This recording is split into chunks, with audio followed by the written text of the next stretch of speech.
Good afternoon, everyone, and hello. Welcome to today's First Women Series event. My name is Michelle Hooks, and I will be hosting today's event. As you listen to our speaker, feel free to put your questions in the chat, and we'll get to as many as we can during our Q&A session during the second half of this event. First, to kick off today's event, I'd like to introduce our speaker. Charlie Blackwell Thompson serves as Launch Director for NASA's Exploration Ground Systems Program, based at NASA's John F. Kennedy Space Center in Florida. She oversees the countdown and liftoff of NASA's SLS, or Space Launch System, rocket and Orion spacecraft for the Artemis missions. The Artemis missions are scheduled to put the first woman and first person of color on the moon in the next few years. On November 16, 2022, Blackwell Thompson led her team during the first launch of Artemis, an uncrewed flight test of SLS in the Orion spacecraft. She is now preparing for Artemis II, the first crewed Artemis mission. Named to the position in January 2016, Blackwell Thompson is NASA's first female flight director.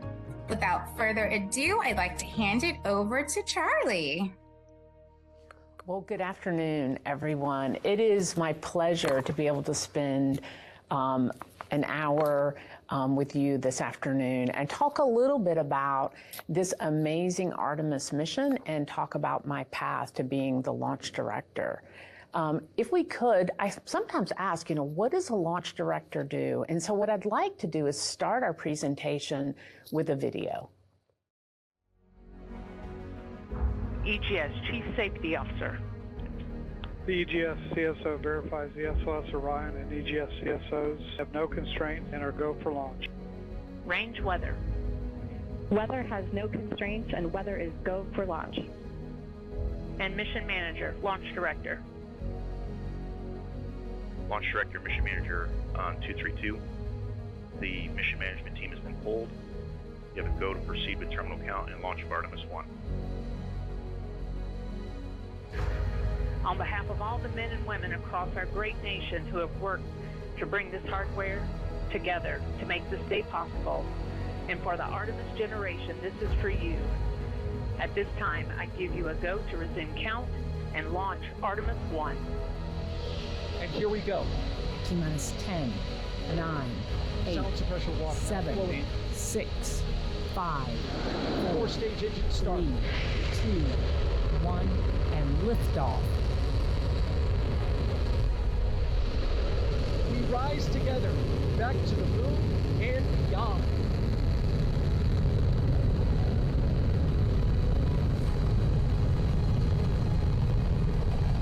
All 4 RS-25 engines on the first stage and 2 solid rocket boosters now propelling the vehicle at 128 miles per hour.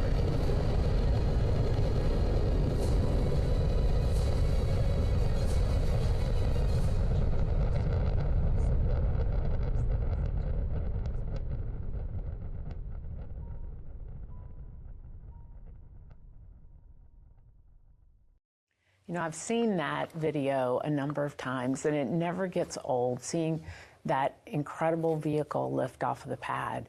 And so you might ask me, how did you get to this job? What was your path like to get here? And so I'd like to share with you some pictures as I talk through that path a little bit, some pictures from my personal collection. So I grew up in a small town of about 12,000 in rural South Carolina. And when I was in high school, I had something really impactful happen to me, and it was in choosing my career field.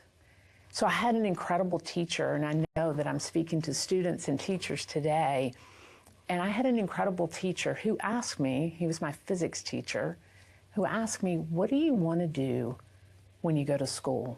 When you go off to college, what do you want to study? And you know what I said? I said, I don't know. And he said, well, you know what? You ought to think about engineering. And so when I went to Clemson University, that is the path that I chose because of that teacher and because of that nudge he gave me to think about engineering. I didn't actually know in that moment at 17 years old what I would do with that degree or how it would serve me going forward. But one of the things that he said to me was, what couldn't you do with that degree? And while it wasn't terribly helpful in the moment, it turned out to be completely true. So as I speak to you today, I would say if you're a student who's thinking, what do I want to do? I would say those same words back to you. Think about engineering. It has certainly served me very well. So I went to Clemson University, I got my computer engineering degree, and I was lucky enough as part of my senior year to get an interview at Kennedy Space Center. And that interview was to work on the space shuttle program. And specifically, it was the payloads that flew on board the shuttle, payloads like the Hubble Space Telescope. And when I first came to the Kennedy Space Center as a young woman, I remember walking in Firing Room 1 and thinking, how do I get a seat in this room? How do I earn my spot? Because I wanted to be a part of a launch team. And I had the good fortune over the years and the different payloads that I was able to be a part of those teams to be in the firing room for launch. And I did that for a number of missions. And then I had an opportunity after several years to move into the NASA Test Director group, or into the NASA Test Director role as part of the shuttle program. And I did that for a number of years. I did it until the shuttle program was over. In 2011, I became a certified launch NASA Test Director, and I launched a number of times from that position. And there's some pictures of me in the firing room that'll go by on the slideshow. But when I had that job and the one before it, I thought I had the greatest job in the entire world. I loved working in a team. I loved working on missions that went to space. And so I did that until the end of the space shuttle program in 2011, as I said, and in that role at the end of the program, I was also involved. I was the chief of launch and landing, so I was involved with the launch side of things. I was also involved in the landing side of things, and you can see in the picture here is the final wheel stop location of the final mission of the space shuttle program. And all of those different roles equipped me for the role that I sit in today, or helped to equip me for the role that I sit in today, and that is the Artemis Launch Director role. So I talked about how I thought I had the greatest job. When I worked in payloads that flew on the Space Shuttle program, I got to work on unique spacecraft, International Space Station Assembly elements, the Hubble Space Telescope, and I thought each mission is incredibly different, and I am so blessed to be a part of this team. And then later, when I joined the NASA Test Director team, I felt the same exact way. I have the greatest job in the whole world. I get to be a part of a shuttle launch countdown and have a leadership position within that team. And I would tell you those very same words today. I feel them even deeper than ever before, which is I get to be a part of the Artemis launch team. I get to be a part of exploration. And so we can go ahead and flip to the next slide, which is a view of the vehicle, the Artemis I launch vehicle out at Launch Complex 39B prior to launch. And so the way this vehicle comes together, so I talked a little bit about what my path is, so now I'm going to talk a little bit about the path to launch. So the vehicle comes, this is a vehicle that stands 323 feet tall. So it is a very stately, a very large vehicle. It doesn't come to the Kennedy Space Center all put together. It comes to the Kennedy Space Center in what we call elements. And so you stack the boosters, they come in segments. You can see the boosters there with the NASA worm logo on the side. You stack the boosters, you integrate the core stage, which is where we have our propellants, liquid oxygen, liquid hydrogen, that feed into those 4 RS-25 engines down on the bottom. You don't have a really good view of the engines from this particular photograph, but you integrate the core stage, then the upper stage up on top, and then the Orion spacecraft. We do all of that in the vehicle assembly building. And as we're integrating the vehicle, we're testing it out to make sure that it's ready to go fly. And with each of those tests that we perform, we get one step closer to launch. Once those tests are complete, we roll out to the pad. And out at the pad, we just have a few tests that we do prior to launch because the majority of our testing is completed in the VAB. So when we go out to the pad, we're either going out for wet dress or we're going out for a launch attempt. And so this picture was taken out at the pad prior to our launch. Again, beautiful vehicle there, getting ready to go fly. Next chart. And so launch day, what is launch day like in the firing room? You saw the video, but what is it like? So through my eyes, launch day is, it's a special day. Not to take anything away from the days that precede it, but it is an incredibly special day because it is the culmination of all of the work and the testing that has been done to get ready to begin the mission. And so you come into the control center and there's a sense of energy that's a little bit different than the days that preceded. And this was actually taken on our launch evening. You can see that there's a certain intensity in the gaze or in the focus there. And sometimes I get asked, is it loud in the firing room? How many people are in the firing room? Well, there's about 100 engineers in the firing room on launch day. And so you would think if you have 100 people that there must be some amount of noise in the room. But the reality is, as you get down close to launch, the room is incredibly quiet because the entire team is focused on their data, their systems, ensuring that they are ready to go fly. And so as you get to our final hold point, which is at T-minus 10 minutes, there's a series of milestones that we're working our way through, but you get down to T-minus 10 minutes and you're getting ready to go into what we call terminal count. And there's a set of polls that are done, which is we ask our team, are you ready to proceed? And one of my favorite steps in launch countdown is when the NASA test director comes to the launch director and says, Launch Director NTD, our launch team is ready to proceed. We are working no constraints.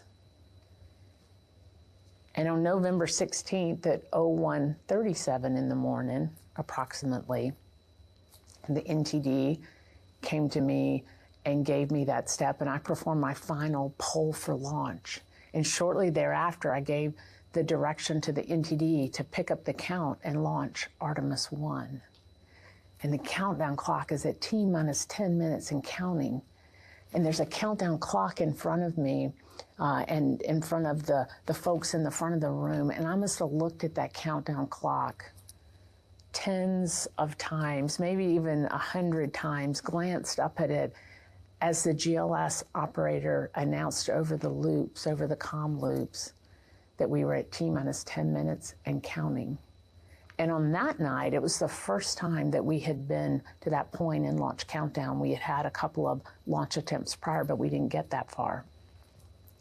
And so I'll never forget that getting that go to pick up the, given the go to pick up the count, and then the countdown clock starts counting, and watching that countdown clock as we go through those milestones of terminal count.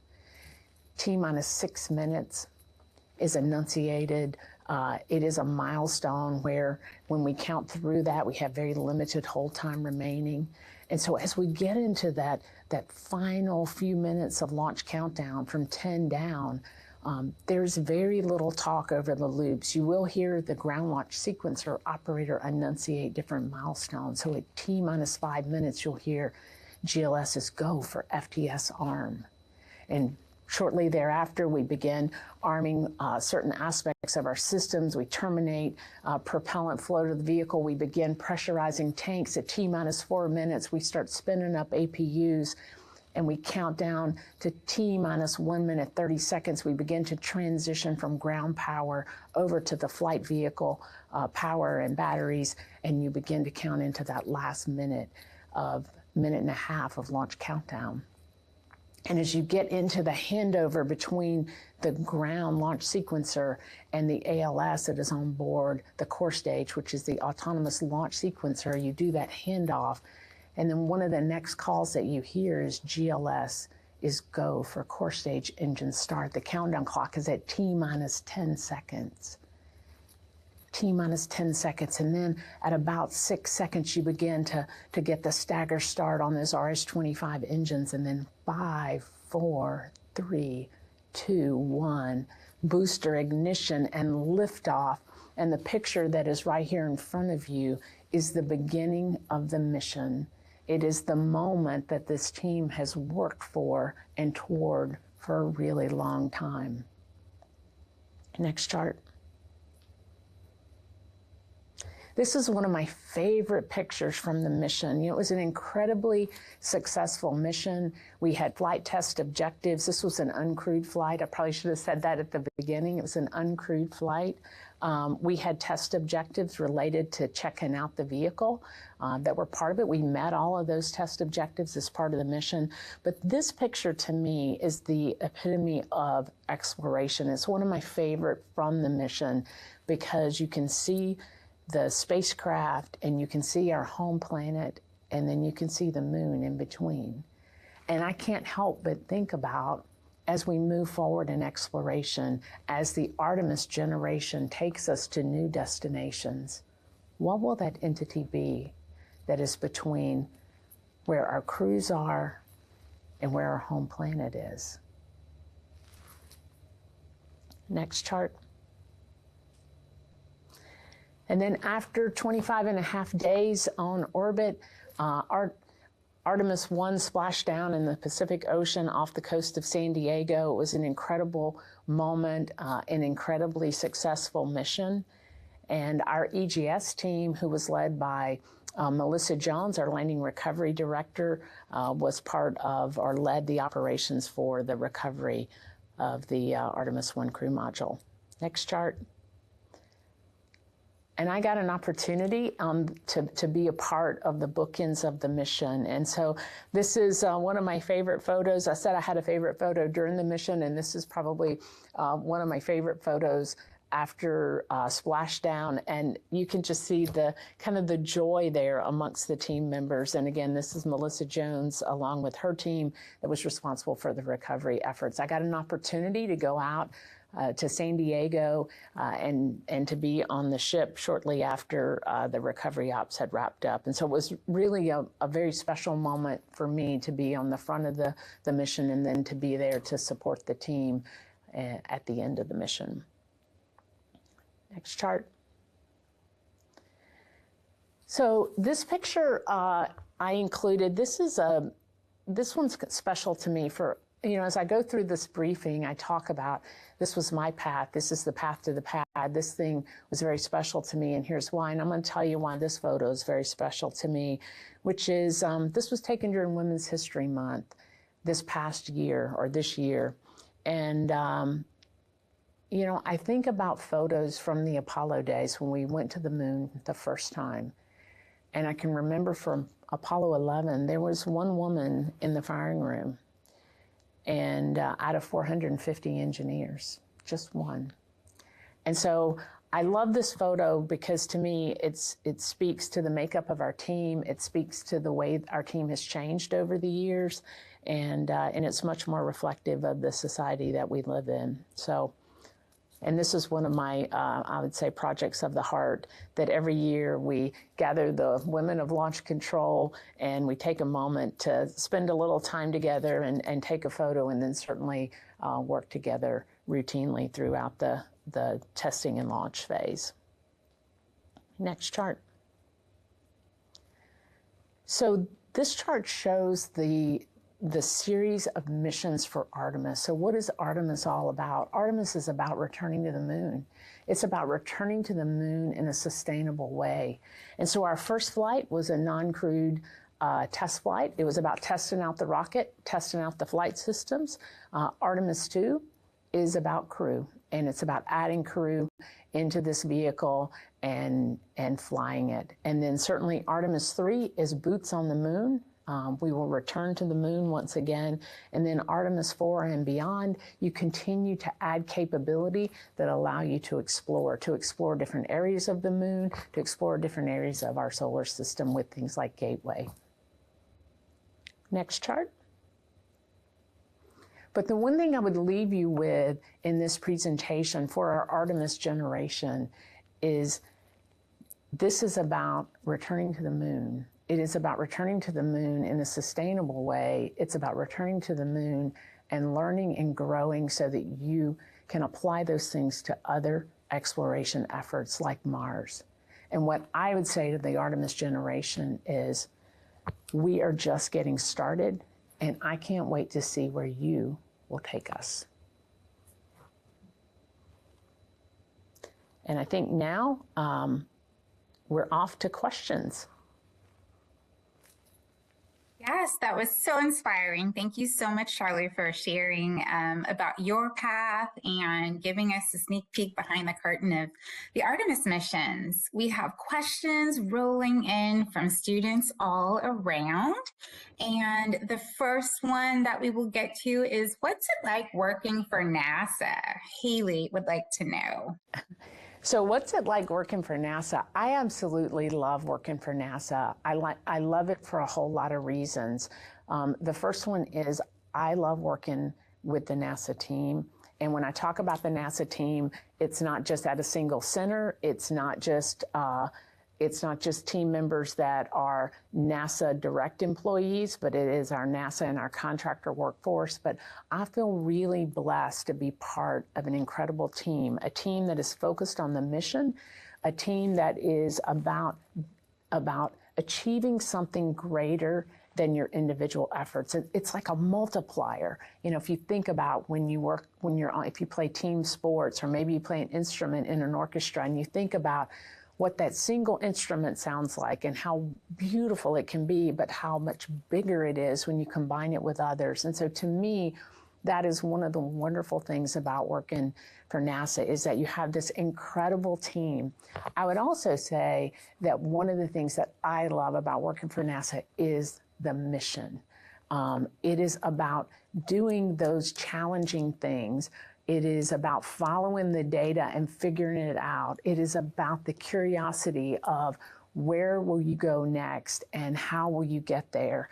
And so to me, I look at, and I know this is a really long-winded answer, and I apologize, but I think about how Hubble Space Telescope has changed how we see our solar system, how James Webb is doing the same thing. I think about the rovers on Mars. I think about the Europa Clipper mission that just launched on Monday. I think about Artemis, like all of those things NASA is involved with, and so much more. So I would say to you, NASA is an incredible place to work. There's something for everyone. It's not just engineering. It's everything that you see in society. It's engineering, it's finance, it's public affairs. There's just a whole team, and that's just to name 2 or 3, but it really takes a very diverse team. And I love that about working here. I love the team, I love the mission, I love that there's such a variety of things to go do. I love that answer, and it really is a great segue into our next question. And this is from a student that says, what would you recommend to a young person today who's thinking about her future, trying to plan for what to study, loves space and science, and would like to work for NASA, but doesn't necessarily want to be an astronaut? So I would say that there are all different jobs and fields available to you. If you want to be an astronaut, that's a great and wonderful thing, right? We need astronauts to explore, but there are all kinds of jobs at NASA that are not necessarily, I know the astronauts are a very visible part and a very important part of our team, but there are engineers, and there are different disciplines of engineers. There's accountants, there are strategists, there are creative writers, you name it at NASA, and you can find it somewhere within our workforce. Business specialists. I can't even name all the different fields, but what I would say is that if you're not quite sure what you want to do, I would say to you the same thing that that teacher said to me, is give engineering a thought. Think about it, because engineering and STEM study in general can just really give you such a foundation to build upon. And, you know, I was really lucky. I loved that very first job that I got. And every one after that, I really have thought, you know, I am so blessed. I'm so lucky. I love this thing that I get to go do. But if you try something and you don't like it, then that's data too. To me, all data is good data, because if you try something and you say, you know what, I'm not sure this is for me, then that is still information that helps you make a better decision as you move forward. So I would say consider STEM. I would give you a nudge to think about engineering. But if those things really aren't for you, and if you were to look across NASA, our centers and all of the different fields that you can go into, I can almost guarantee you that anything you choose to study, just about, there may be a few exceptions, but there is going to be a place at NASA for that. Thank you. Here is our next question, and we have a group of girls watching at Pepper Hill Elementary in Charleston, South Carolina, and they want to know, how long exactly do you plan or prepare for launch? So I would say hello to Charleston, South Carolina, and hello to my home state. How long do we prepare for launch? So preparation for launch, you think about launch and you think about, oh, is it the last 10 minutes of the countdown? Is it the couple days where launch actually officially starts, right? Where we say we have called the station, our launch countdown's about 2 days long. But the preparation for launch really starts months and years ahead of time, because there's so many things to go think about and work your way through. There are launch procedures to write. There are launch commit criteria, which are your go, no-go rules to go develop. There are timelines that need to be developed. There's simulations to go work through and to go verify that those procedures do exactly what you think they're going to do, that your timelines are good, because you don't want to find out on launch day that you thought something was going to take 10 minutes and it's really going to take an hour, because you could have impacted your launch window. So it's really important that as you're building these products, that you are testing them, that you're validating them. And so you need simulations as part of that as well. And then, of course, you have the hardware that comes to the launch site, and you begin to integrate and test it. So the whole process spans really years to go do. But it is a fun set of years as you work through those things. Miss Grayson's class is wondering, related to what you're just saying now, every time you count down, is it exciting? Are you nervous? Can you tell us a little bit about that? So it is all those things. It is exciting. It is very focused. It can be intense, because you're very focused on the goal. And the goal, you know, some may say the goal is to launch, and it certainly is part of the goal, but the goal is to launch a vehicle that is capable of the mission. And so you don't want to launch if there's something that should keep you on the ground. And so that evaluation of your system and of the launch vehicle as you go through countdown, and as different things are activated and what we call the high energy systems come online, you know, have to be evaluated all the way down to T0. So it is all those things that you described. It is, there's a bit of nervous energy to it. There's excitement, there's intensity, there's focus, and there's also a really high sense of teamwork, because it's not about the work of a single individual, but it is about the work of the team. Tiffany is asking, how is the timer set to 10 minutes, and would more time be added to the countdown clock if there were hiccups in the confirmation process?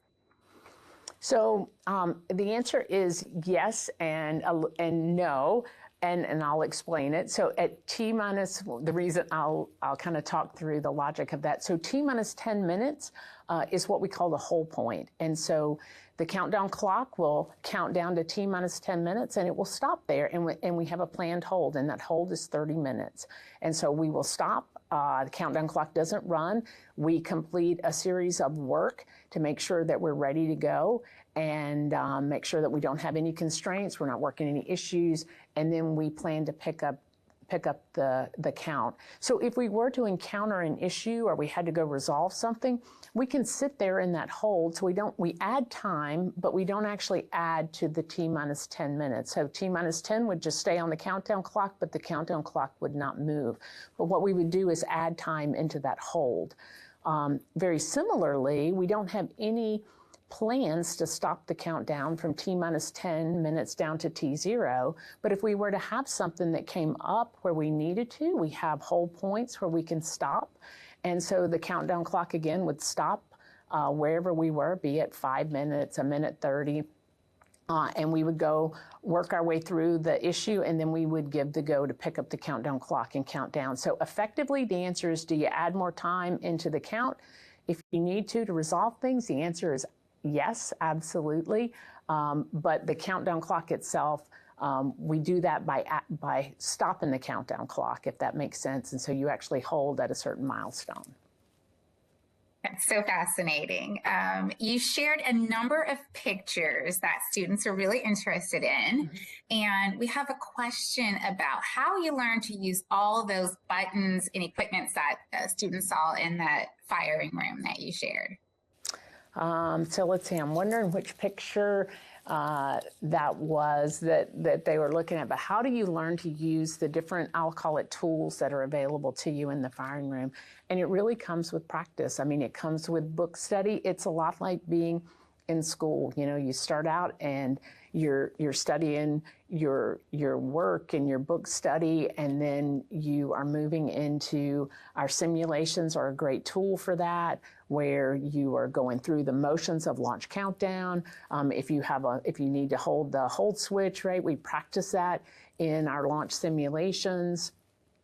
There are different, announcements, different things. Okay, I'm looking at this is a picture of our communications box is one of the areas where you see the buttons and the switches there. And so we set those up, we configure them for our communication with the crew, with our launch team. But all of that really comes through training. It's, I liken it a lot to, it's a big job on launch day, but I liken it to, and I said this earlier, like playing a sport or an orchestra, where so much comes from the practice, and I call it the power of practice, but it really helps you get ready for launch day. So we ran 31 simulations for Artemis I, where we were in the firing room. The data in front of us looked like we were configured for launch day. We've got a simulation team that is in a different room that's inserting problems that none of us know what's coming, and so we have to go through and work our way through it. And I would also add that it's a building process, because it starts with, working a couple things and going through the launch procedure and timeline, and then you build up with more complex problems. And so it looks daunting, and but it's a learning and growing building process as you go.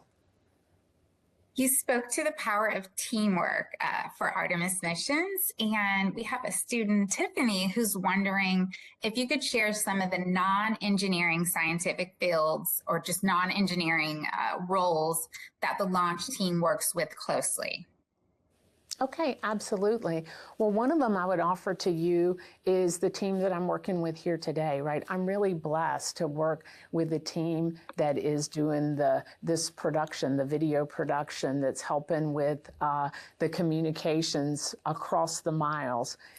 Some of them are engineers, but some of them are from a more creative or journalism background, perhaps, or and I work with this team routinely. I would also say, the business specialist in the business office tends to some are engineers, but some are from a business background, and I work with them routinely as well, because as you go develop capabilities, you have to have someone that is looking at and managing the budgeting and the costing and all of that. So those are just two examples, but there's a multitude of folks across the team.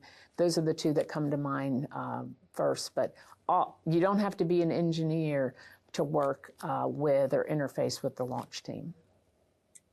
Perfect. And we have a hello to you from Leaf Spring School.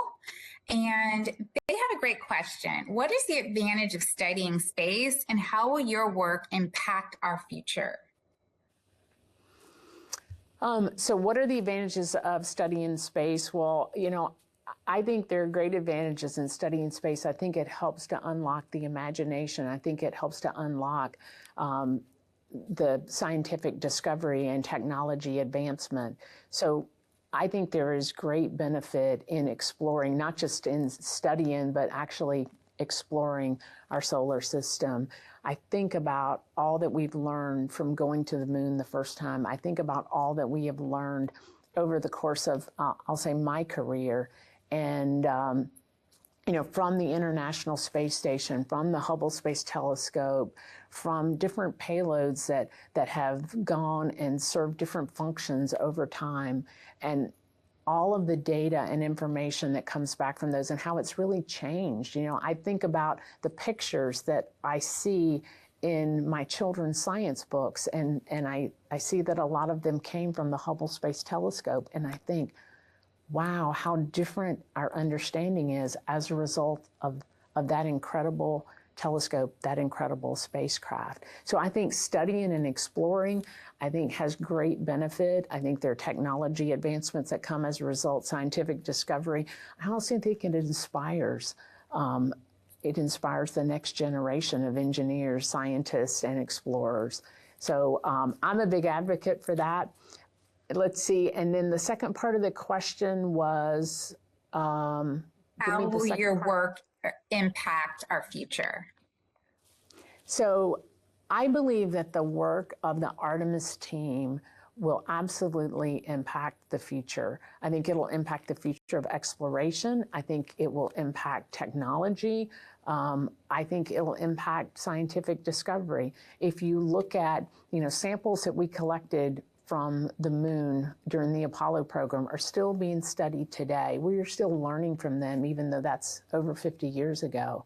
And so, you know, I believe that the work that we're doing to return to the moon will be incredibly impactful, helping us really learn about our place in the universe, helping us learn about our solar system. And of course, you know, anytime you have a big exploration effort, there are advancements that come as a result of that. So I think Artemis will not only impact where we go and how we see ourselves exploring in the future, but I think it will also teach us about our home planet. We have a practical question here related to just the income earning potential of STEM careers. And if you could speak to that and the job demand even for students interested in pursuing a career in STEM.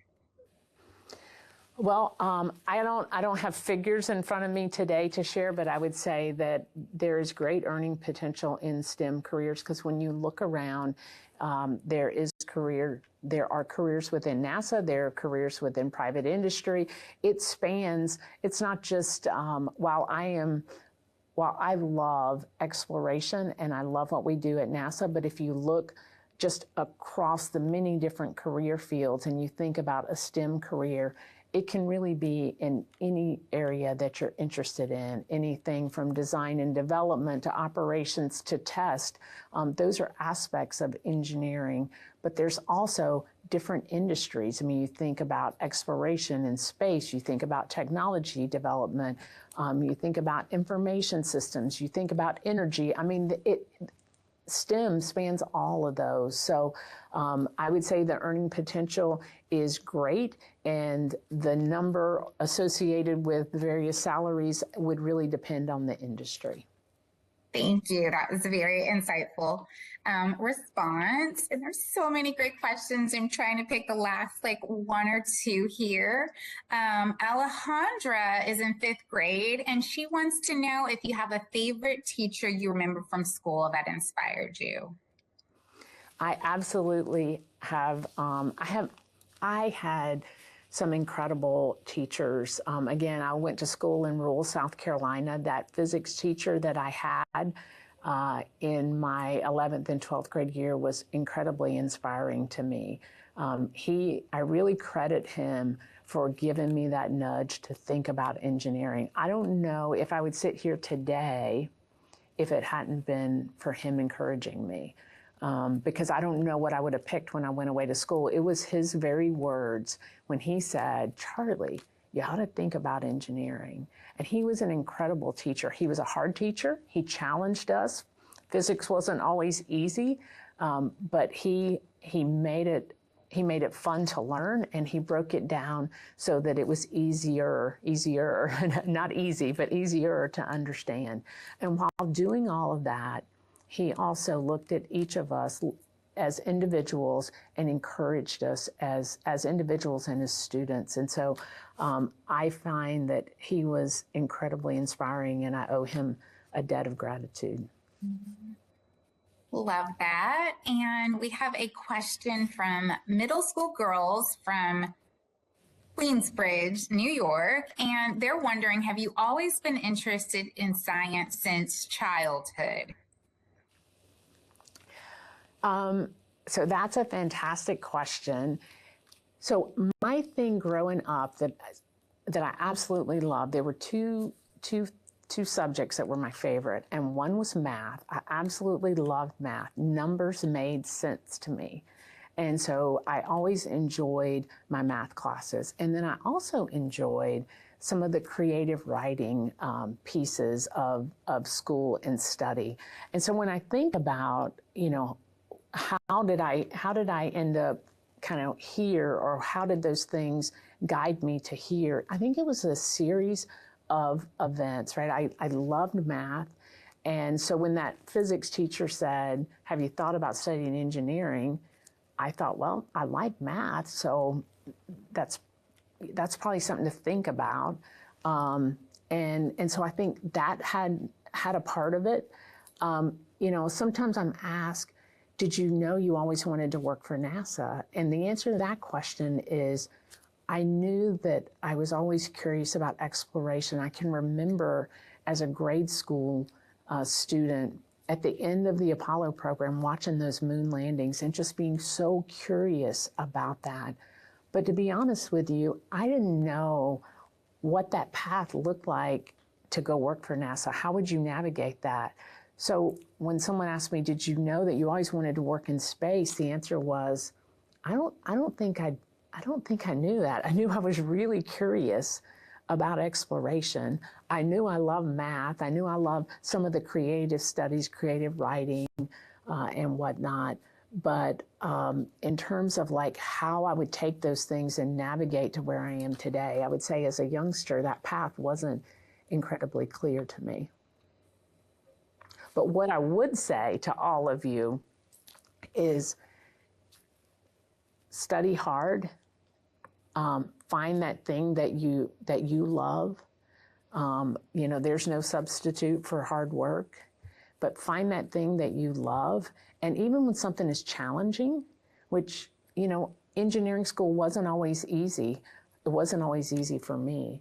And so sticking with it, sometimes you have to work your way through, challenge yourself. But I would say to you that anything is possible. And we have an aloha, let's see, from a school in Honolulu. And they're asking, what is the difference in preparation and general stress between a crewed versus non-crewed mission?